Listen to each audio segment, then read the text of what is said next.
उपमुख्यमंत्री एकनाथ शिंदे आज गोंदिया दौऱ्यावर. शिंदेंच्या उपस्थितीत काँग्रेसचे सहस्राम कोराटे करणार शिवसेनेत प्रवेश. उपमुख्यमंत्री एकनाथ शिंदे यांनी आणखी एक झटका. शिंदे मुख्यमंत्री असताना काढलेलं 1400 कोटींचं टेंडर रद्द. मुंबईतील सर्व झोपडपट्ट्यांमधील कचरा गोळा करण्याची निविदाही रद्द. मुंबई महानगरपालिकेच्या निवडणुका एप्रिल किंवा मेला लागण्याची शक्यता. उद्धव ठाकरे यांनी व्यक्त केलं भाकीत. कुर्ला कलिना येथील पदाधिकाऱ्यांना मार्गदर्शन करताना उद्धव ठाकरे बोलत होते. नांदेडमध्ये महायुतीत चढाओढ. अशोक चव्हाणांच्या बालेकिल्ल्यात प्रताप पाटलांचं शक्तीप्रदर्शन. अशोक चव्हाणांच्या बालेकिल्ल्यात राष्ट्रवादीचा मेळावा. कृषीमंत्री माणिकराव कोकाटेंना नाशिक जिल्हा न्यायालयाने सुनावली 2 वर्षांची शिक्षा. 1995 मध्ये कागदपत्रांमध्ये फेरफार आणि फसवणूक केल्याचा आरोप. माजी मंत्री तुकाराम दिघोळेंनी दाखल केली याचिका.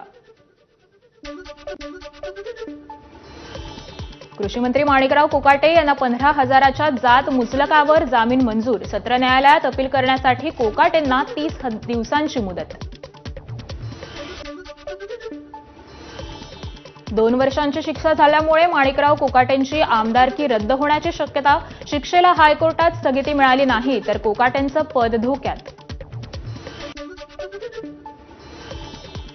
मनोज जरांगे आज मस्साजोगला जाणार. देशमुख कुटुंबियांची भेट घेऊन मस्साजोगच्या नागरिकांशीही चर्चा करणार.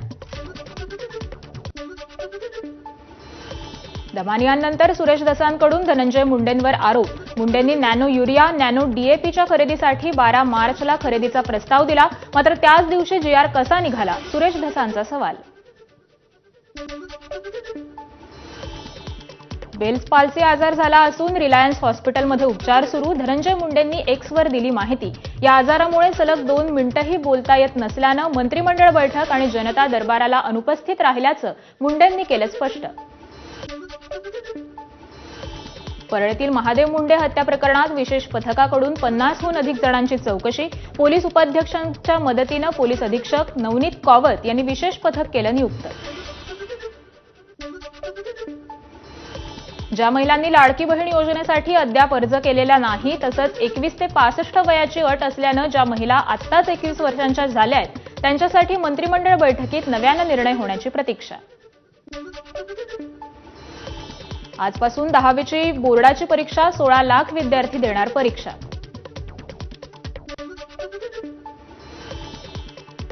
दहावीच्या परीक्षांच्या पार्श्वभूमीवर शिक्षण मंडळातर्फे मोठा निर्णय. गैरप्रकार करणाऱ्या परीक्षा केंद्रावरील संपूर्ण स्टाफ बदलला जाणार. राज्यातील 701 केंद्रावरील संपूर्ण स्टाफ बदलला जाणार. तुळजाभवानी मंदिराच्या प्राचीन गाभाऱ्यातील भेगांचं खरं कारण समोर. नव्या कळसाचं वजन पूर्वीच्या वजनाच्या चौपट असल्यानं शेळांना तडे. धाराशिवचे पालकमंत्री प्रताप सरनाईक यांचा खुलासा. 5 वर्षात राज्यात 176 वाघांचा मृत्यू तर 41 वाघांची शिकार. वनविभागाची माहिती. याच काळात राज्यात 728 बिबट्यांचा मृत्यू तर 55 बिबट्यांची शिकार. गोंदियाच्या सडक अडचणी. वनविभागाच्या अधिकाऱ्यांनी बिबट्याची शिकार करून त्यांच्या अवयवांची विक्री करणाऱ्या 4घांना घेतलं ताब्यात. आरोपी वाघ आणि बिबट्याच्या अवयवांची करत होता विक्री. अकोला महानगरपालिकेसमोर प्रहार पक्षाच्या दिव्यांग बांधवांचं आंदोलन. शहरातील रेल्वे आणि बस स्थानकात दिव्यांग भवनाची निर्मिती करा यासह विविध मागण्यांसाठी आंदोलन.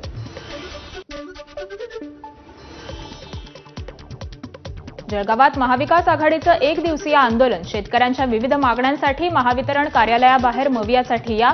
शेतकऱ्यांच्या समस्या न सोडवल्यास तीव्र आंदोलन करण्याचाही इशारा. सोलापूरच्या महात्मा फुले आरोग्य योजना आणि पंतप्रधान जन आरोग्य योजनेत काम करणाऱ्या कर्मचाऱ्यांचं सलग 3ऱ्या दिवशीही आंदोलन. किमान वेतन आणि शासकीय नोकरीत समावेश करण्याची मागणी. स्वाभिमानी शेतकरी संघटनेच्या पदाधिकाऱ्यांचं परभणीच्या गोदावरी पात्रात आंदोलन. 2024 मधील पीक विमा देण्यात यावा. सोयाबीन खरेदी केंद्र सुरू ठेवण्यात यावं यासह विविध मागण्यांसाठी आंदोलन. 12 मार्चला 12 जिल्ह्यातील शेतकरी आझाद मैदानावर धडकणार. शक्तीपीठ विरोध परिषदेमध्ये झाला निर्णय. आझाद मैदानावर 12 जिल्ह्यातील शेतकऱ्यांचा एल्गार. बुलढाणा समृद्धी महामार्गावर भीषण अपघातानंतर वाहनाचा स्फोट, दोघांचा होरपळून मृत्यू तर एक जण गंभीर जखमी. भंडारा जिल्ह्यातील लाखनी इथं चारचाकी आणि ट्रकमध्ये भीषण अपघात, दोघांचा जागीच मृत्यू तर 2 जण गंभीर जखमी. ब्रेक फेल झाल्यानं अपघात झाल्याची प्राथमिक माहिती. मुंबई गोवा महामार्गावर दासगाव येथे केमिकलनं भरलेला टँकर उलटला. सुदैवानं कुठलीही जीवितहानी नाही.